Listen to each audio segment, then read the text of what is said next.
I'm Mike Berry. I'm Renee Langevin. And I'm Shaun. And this is explAInED.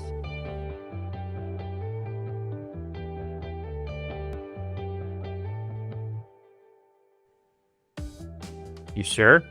It's there. I'm looking at it. Because I know Renee's ready. Are you ready? Yes, I am ready. Solid. Fake it till you make it, Shaun. Yeah. Right. Fake it till you make it. Fake it till you fake it. There we go. All right. Welcome to explAInED. On today's episode, it's just the three of us. And we're going to chat about... What could go wrong? Yeah, what could go wrong? It's already starting off with a bang, but we're going to dig in. There's some big news happening, as if there isn't any big AI news every day or hour, but recently things have kind of come together into a big jumble of stuff.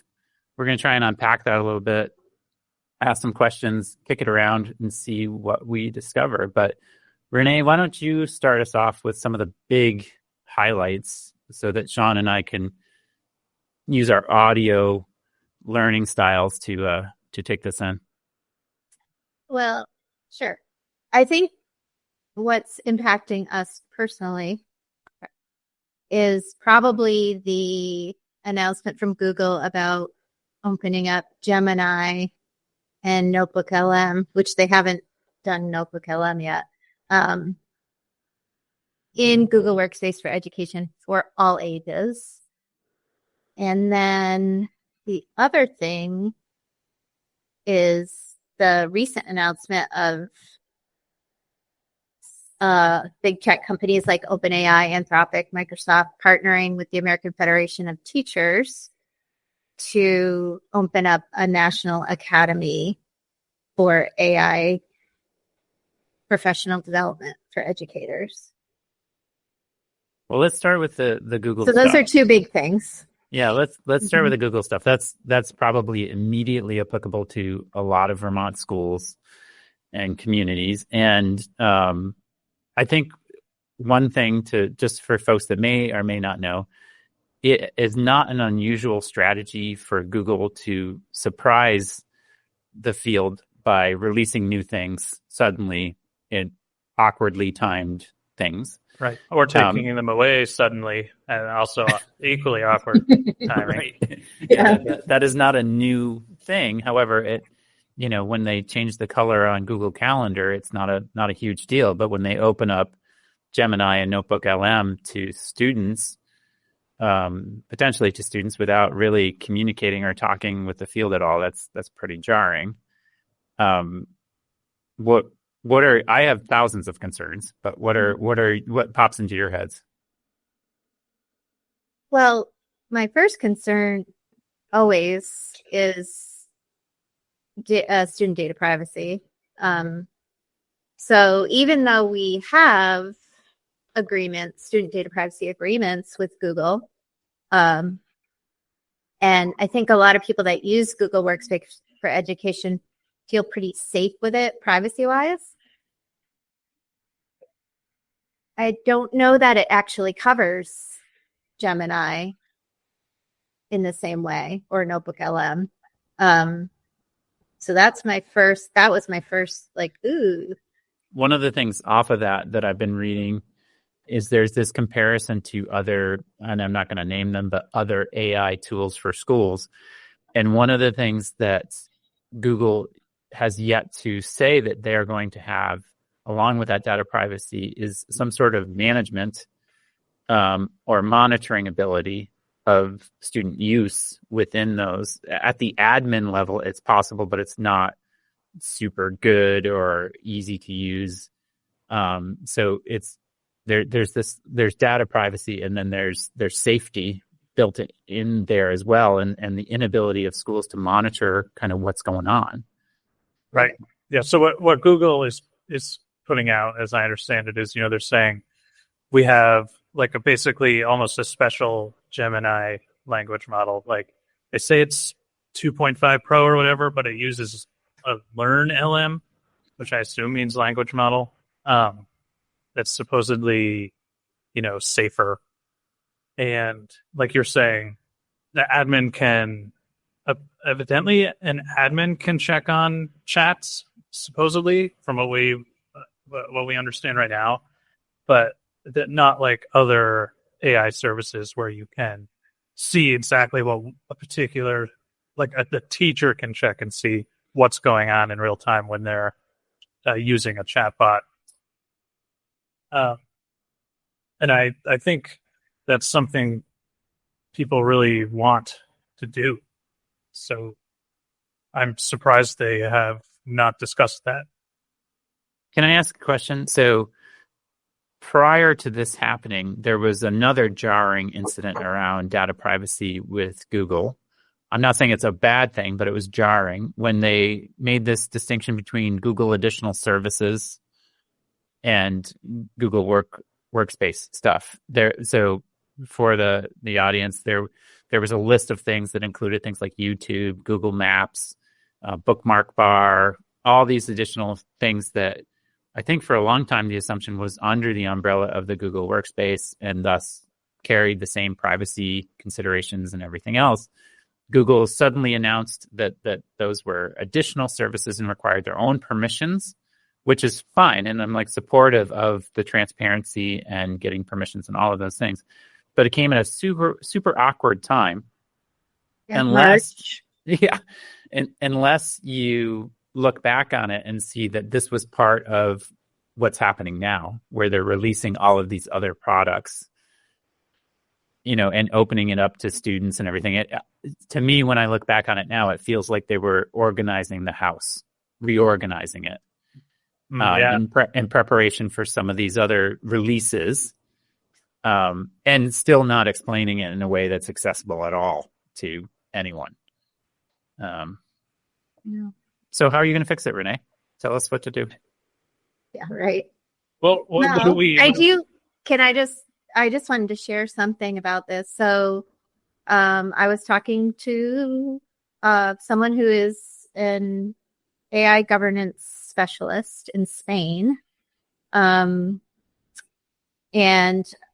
this was kind of a quote from a post they made on LinkedIn, but I shared this with my net admins and my director of technology yesterday that if Gemini is enabled on Chromebooks, it can access data across Google Apps like Messages, Gmail, Docs, even when the app activity is off.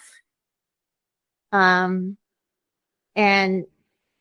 so the school's admin for Google, there's controls that they have to be aware of, because she said they won't even realize that the toggles to disable this are buried inside the Gemini app, not in device settings.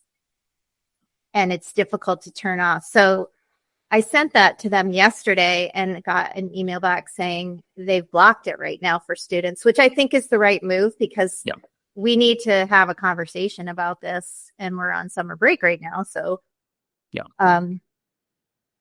we did that same thing here. We went in, and it is tricky though, because this is evolving. And so new sections in Google admin start to be created, new toggles. There's always a toggle, and the default setting is on for a lot of the AI stuff, which is really strange because the default setting is off for a lot of the more mundane things. Yeah. So it's really unusual. Why do you think that is? I could speculate. A speculation I have is that Google is trying to keep pace with the business end of things that's being pushed by the second update that Renee talked about, with all the ed tech companies jumping into these conglomerates and doing things, and it's moving at a laser speed. So I think, and this is just my speculation, is that Google is trying to keep pace with that and, disregard what a standard school year calendar looks like. Let's just turn this on in the summer, because I think there's probably some fear about losing ground on some level that maybe, us mere humans can't understand. That's one reason. But like I said before, it's not like Google hasn't always done this. Right. Well, they are a business. Yes, they are a business. They all are. Yeah. And just another thing that I hadn't mentioned at the top of the episode was how all of this now is being funded is by the tech companies, because the government has just withheld. That was the other, let me find it.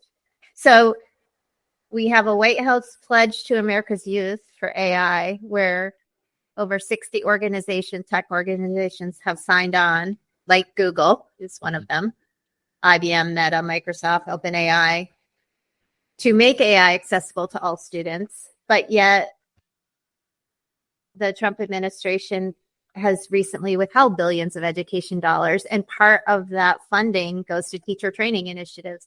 So the government isn't funding the teacher training initiatives. The big tech companies are. That's right. And the government knows about UFOs, and they know about Bigfoot. Oh, no. And suddenly it's the conspiracy theory. No, but you are pointing out some great ironies in this scenario. And I do think, without conspiracy theories aside, I do think there's some strategy here to be moving at a pace that keeps people off balance. And by people, I mean consumers, so that we're not sure. And inherently what this creates is a pressure on schools and school systems and consumers to keep up, to buy subscriptions, to purchase this, to get the pro level, to do this, to buy into one platform and not another platform. And right, like that pressure is very real. Like I'm feeling it every day as a technology director. I'm like, oh, I am losing ground by the minute on getting things set up for our school. So I think it's great, Renee, that you pointed out that one of the best strategies right now is to just turn off those toggles, give yourself that space to figure it out before it's turned on for kids. Start with the teachers. We've heard that over and over again from all of our guests. Well, there's an urgency to proceed, but I think we can't put aside caution. So I think we have to continue proceed cautiously. And so I think it's okay to take a pause, to toggle off these services, to, at least have those conversations about how is this going to impact our students, especially our youngest. I mean, and it's dizzying. Like we're looking at this every single day. We know our teachers are on summer break right now. They're not, I'm sure a lot of them aren't paying any attention to this. And it's just feels impossible to even keep up with it. And this is a lot of money. I mean, Meta's spending a ton of money to bring AI people to their company. So I think that, we just have to keep moving forward slowly, which is what we do well in education. Moving forward slowly. Right. We have to keep moving forward, but I don't know. I don't have the answer. I can't solve it. I'm sorry. Well, then Shaun and I are just going to wait until you figure it out. I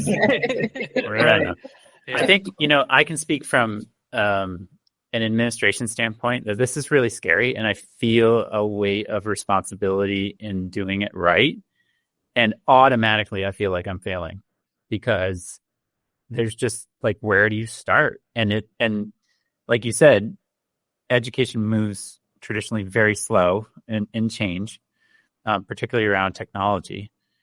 And yet I'm like, the conversation I've been having in our district here is we can't do what we typically do, where we get a small committee together and we're going to meet once a month at the end of the school day when everyone's burnt out.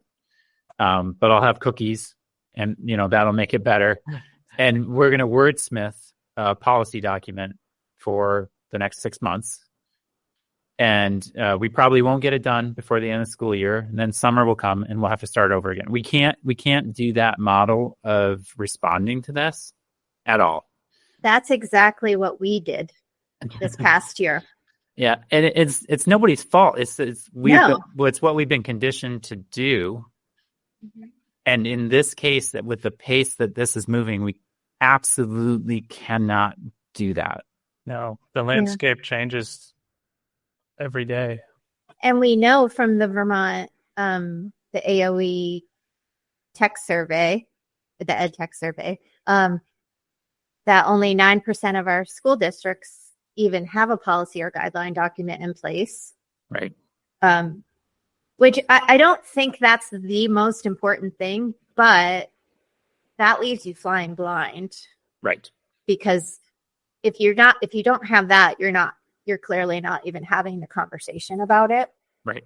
I feel like, in our district, we did, I hate to use the word throw one together, but I feel like we put one together pretty quickly. We used a good framework from AI. Generative AI. Oops. Excuse me. It's Shaun just interacting with Notebook LM on his own, trying to get some tips on the conversation. Well, I'm losing ground in this conversation here. I barely said anything. No, I'm sorry. I thought I was opening up Google's AI literacy onboarding resources, but apparently that's a 1-minute video. So, well, now we know. Thank you, Shaun. I do think I think what would be helpful, maybe this is something that the three of us could tackle, is a really simple phase 1 checklist for Vermont schools. Like here are 5 things that are, low lift. Here's some resources. This is the reason these 5 things are on this list to start with. One of those being go into Google admin, toggle here, here, and here to off.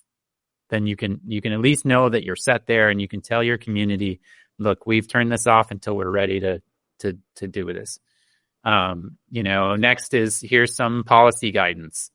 This is important, but there are people that have done a really good job. We don't need to reinvent the wheel on this. Here are some resources. Like that for me as an admin would be a great reference just to know I'm doing something. Because, as part of the podcast, one of the reasons that we all did this podcast was just to ask a lot of questions and learn as much as we could about this. And this was the way that we knew how to do that. But there's also this application side of us. Like we meet with these people and then we're trying to take these ideas and this advice that they're giving us and trying to apply it to our scenario, which is Vermont education. And so that's really scary. And we have to think differently about it. The other thing that scares me is that, and we all know this, Vermont schools and ed tech companies, what tends to happen, and because of local control, and I'm not slamming that, I'm just saying we have a lot of local control, is that some school districts go with one ed tech company, others go with another. They offer and do things differently. Then they get bought and sold out and change hands and go all over. So there's a lot of starts and stops with the ed tech component. And if our nation is going to endorse a group of ed tech products that are going to funnel funding that directly impacts schools, that's pretty scary. Mm-hmm. Yeah, can you fix that one? No. Let me wave my magic wand.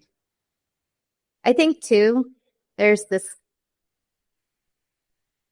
what do they call it? The elephant in the room. Yeah. Is really the way that we do public education.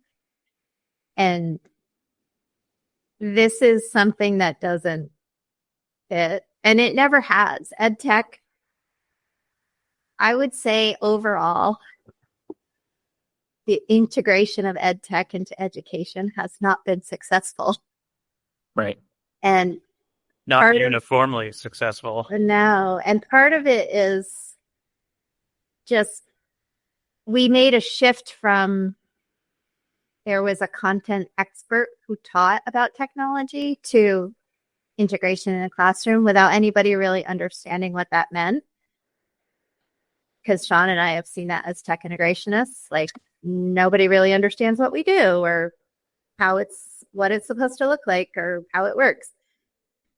But the other piece is just, we're still doing education the same way we've always done education for the most part. So that's a whole other conversation. Yeah. We're not going to have on this podcast. Way to not solve it. Now I feel worse. Why'd you say that? No, I think what my takeaway from and Renee, you've been great about really digging into this, and Shaun sends lots of weird links about stuff too.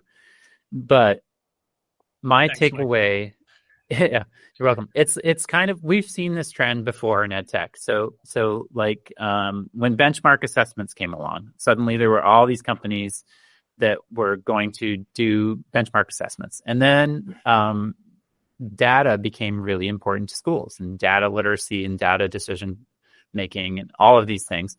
And so ed tech companies started competing in that space. And suddenly we had all these products that people were going for.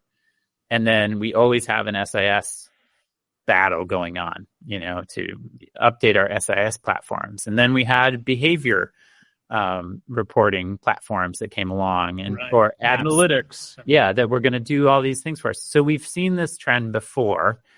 And I think the people that have done well, that I've seen from my vantage point, the districts that have done a good job of this, is they don't rush. They really look at it. And the first thing that they ask is, what's the problem that we're trying to solve by getting this tool? Or what's the need that we're trying to address, right? And the people that I've seen do really a great job don't go for the fanciest thing and the flashiest thing and the thing that's got the free t-shirts and all of these crazy things. It's usually the most understated one. And it's also the one that sticks around and doesn't change its name 7 times that they go with. So when I think about these ed tech companies starting to flash all these academies and asynchronous courses and, conferences that nobody now will be able to afford because they don't have the federal funds to send teams to them. Yeah. I think my tendency is to focus on the community here and like those building blocks and move real slow with that. And also, I've talked to you two about this as well, like focus on what we have access. So in this district, we have Gemini, Notebook LM, and we work with Panorama. So we have Solera as well. And so for our teachers inside, being able to focus on 3 products for a little bit to get our legs under us and our awareness under us before we start venturing out to all these other products that are out there all over the place. Like the 3 of us use several different products, but it took us a while to get comfortable with that and to know what one product does that another doesn't do. But we're also like totally wearing the tinfoil hat the whole time. Well, can you explain that metaphor? The tinfoil hat? Well, like in this context, you could that could mean you're closing yourself off to, outside influence, or it could just mean that you're crazy and you're just going for whatever. I'm not sure what you mean. Did you drink some soda before this episode, or? I have. Maybe. Yes. Drinking currently my Coke Zero. Okay. So what I mean by the tinfoil hat is that even though we enjoy using AI tools and we have seen the benefits of it, no matter what it is, all 3 of us are super cautious and questioning everything about the tool. So the privacy, even who owns the company? What are they doing? What could their potential motives be behind X, Y, and Z? Who are they partnering with? How are they showing up in the ed tech space? Are they pumping out tons of garbage, or are they asking a lot of deep questions? And some of our guests have talked about how they've been approached by some of these companies, and it's heartening to hear that they're asking our guests guidance. They're asking for guidance and questions around how to do this right in education. That's encouraging versus companies that are doing some not so genuine things. So or not trying, or maybe they're not trying to do anything bad, but they just aren't aware. Like, I don't know. I don't, like you're saying, I don't start from a place of trusting companies. And it's really weird for me to have all these products and think they're really cool and fun to use and exciting, but then also to have like a deep mistrust of having this in education. And now, at least in Vermont, I imagine lots of states, Google has positioned itself really well with Chromebooks being so affordable, and then everyone's of course on Workspace, and now now Gemini will be free, and I thought I saw something too, which got me wondering. There's like also a more advanced one you can pay for, and then I started wondering, like, geez, are we gonna have districts with like better AI tools and then people with the free ones? And in Vermont, what about the kids who, maybe they can take their Chromebook home, but they don't have internet there? There's a lot of inequities that'll come from this, but Renee, was there a timeline on this National Academy or any of that stuff, or is it just tossed out there? I don't don't recall anything like super specific. No, there was. Let me just find my notes on it. I wish you wouldn't correct me on the podcast, Renee. Well, actually, I wish you would. Keep doing it. So they have a 5-year plan. Okay. The Academy plans to support 400,000 educators, approximately 10% of U.S. teaching workforce, reaching over 7.2 million students in the next 5 years. Is that just the membership of that union? Oh, that's an interesting question. 10% of the membership of the American Federation of Teachers? Is that what you're saying? Well, how big is that union, and are they just talking about themselves? Oh, yeah, I don't know. That's a good question. I bet Shaun. they are. See, you redeemed yourself there with a good question. Yeah. Yeah, and I think that's not a plan, though. 5 years. No. There's and Mikey mentioned about districts not being able to afford to send their teachers. This is going to be free training, paid for by OpenAI, Anthropic, Microsoft.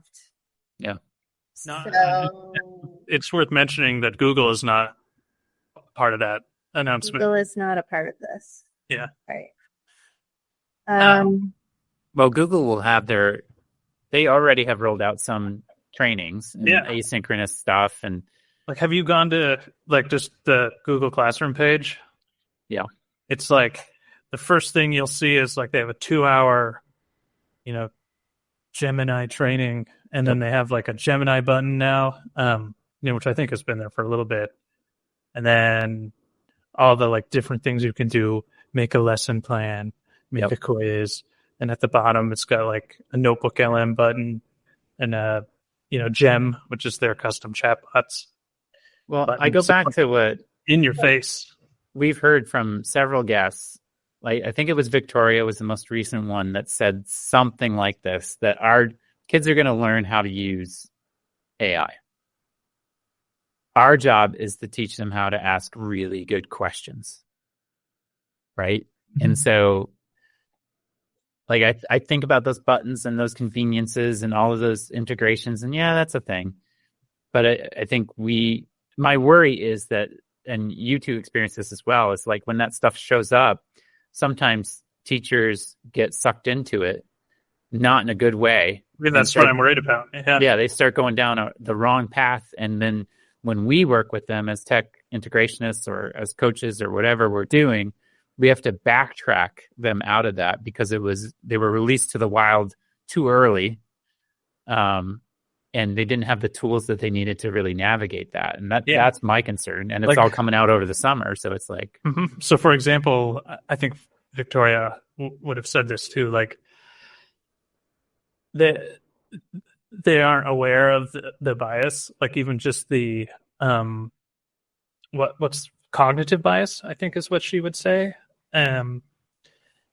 So like how when you ask a chatbot to solve a math problem, it will usually do it very like linearly and traditionally, and that's not how everyone's brain works. If you're having it make lesson plans, it's going to be doing it for like one specific cognitive strategy or ability. Well, it's what it will default to. And if you're doing that without thinking about it, then you're not going to be reaching everyone. And I don't know, it can narrow your thinking if you're not aware of all the issues. Is that kind of what one thing you're talking about with what you're worried about, or? Yeah, that's definitely in there. I think it's an innocence thing. Like teachers see this button and they're curious and they want to know what it'll do, and then they find some efficiencies in there, which can be good. But there's a whole layer of understanding. Like the three of us have talked about it all the time. Renee says it often about those foundational components of understanding what this is, how to navigate it, what to be concerned about, what to be aware of, and the data privacy. And like I can picture a teacher innocently enough dumping some information into an AI agent. Right. Like here's the IEP and I need ideas. Yeah. Right. And then there's a huge concern there, But that comes from we talk a lot about AI literacy. That comes from a lack of, I don't know, we don't like that term that much, but just even understanding how AI works. Right. Like, what are you doing when you're dumping a piece of data into an AI, like a Gen AI? I mean, what is it doing? Who has access to that information? Like, without even the basic understanding of how Gen AI works, that's a problem. Right. And I also think in education, we don't tend to have these conversations parallel with our students. I especially think at the high school level, my students, and we saw at the AI Vermont thing, the students that we talked to are begging for a conversation with the adults. Yeah. Right. They're looking for guidance. Yeah, they're looking for guidance. They're looking for adults that are even engaging in what's, what AI is and how it works and what's happening. And they're not getting that. And, even when Mac said, it's kind of scary when the adults don't know what to do. It's like, that was pretty profound. That was pretty eye-opening. Yeah. So there's all this, right? But like, do you still, like, if you can do it right or mostly right, do you feel like there's a lot of promise too? Are you trying to make this feel-good episode feel good?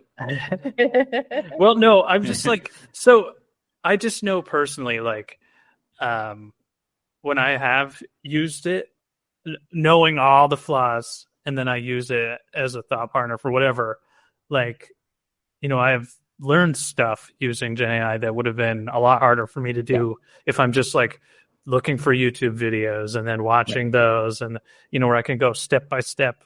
Like I'm not a musician. I can't read music. I can't do anything musically, but I had a MIDI keyboard and some software, and I had ChatGPT walk me through making like a really like distorted guitar sound in the software, so I could sound like Nine Inch Nails when I played something.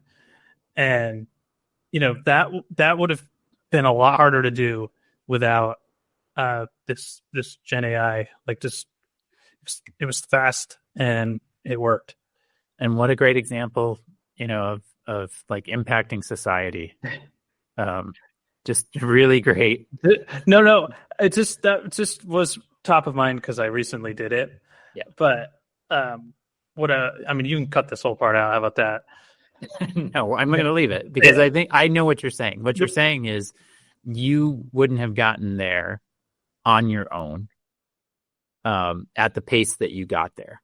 It just probably wouldn't have happened. No, not. And if I had a person that already knew how to do it, obviously that would have been the best. But that there was no person available to do that. And I don't know. I just feel like there is a lot of promise. There's just a lot in the way.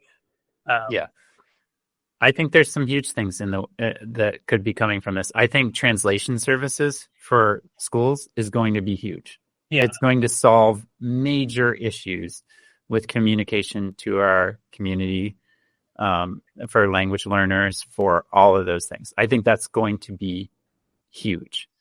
I think to Renee's point about how schools tend to move through change and things, if people harness it in the right ways, we can accelerate change that will impact students sooner in positive ways. So I think there's all of those things. That's a much better way of saying what I was trying to say with my 9 Inch Nails thing. It was a great analogy, Shaun. I'm going to use it over and over again. But I do think those things are there, and I do think that there's probably some method, and I don't know what it is yet, of integrating AI into student learning that would be helpful for students. I think it's probably less.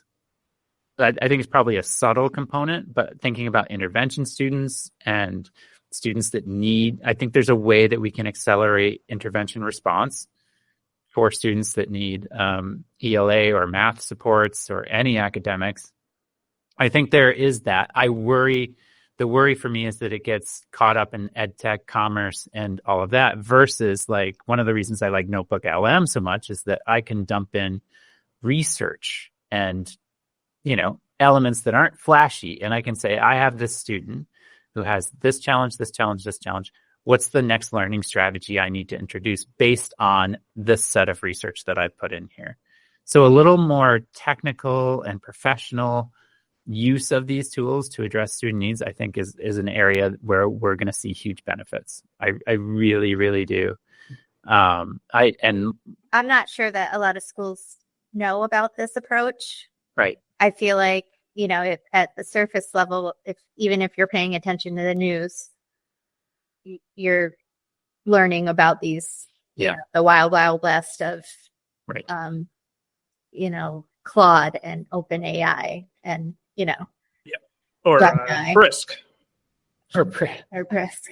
No, favorite tea. Not to mention specific stuff. Yeah. Brisk is not the same as this. Out. Just have AI filter out my voice from this whole thing. All right. Well, that was a profound podcast. Yes, it was very profound. I think you brought us to a good conclusion, Shaun, because what you did was we were a little doom and gloom there for a little bit, but we're just unpacking what's happening. Right. But you brought it back to there's some real positives that are going to come from this work. And to Renee's point, it's going to require some conversations alongside our students and our teachers and our parents and our communities. And it's going to be tricky and it's going to be tough. It's also going to be faster than we usually do. And we all need to lean into that and be okay with it, but keep moving and keep making, not wordsmithing forever and ever, because guess what? The next day it's going to be gone. So write everything in pencil. Yeah. Okay. Yep. Well, there we go. Shaun, thanks for the analogy. Everyone out there, you are free to use that analogy if if you want to explain something. That'll really bring it home for I think almost everyone in the country. It's a good one. Like, here's how I can guitar sounds. Yeah. Well, this from a non-musician. That's you're gonna hear from musicians now. Yeah, I think we need a picture. Musician. For this episode, we need a picture of Shaun with the keyboard, but in Ross Geller's outfit from when he was playing the keyboard. Oh, yeah, skinny jeans, maybe. Yeah. Yeah, I hate skinny jeans. And scene. We're done. Okay.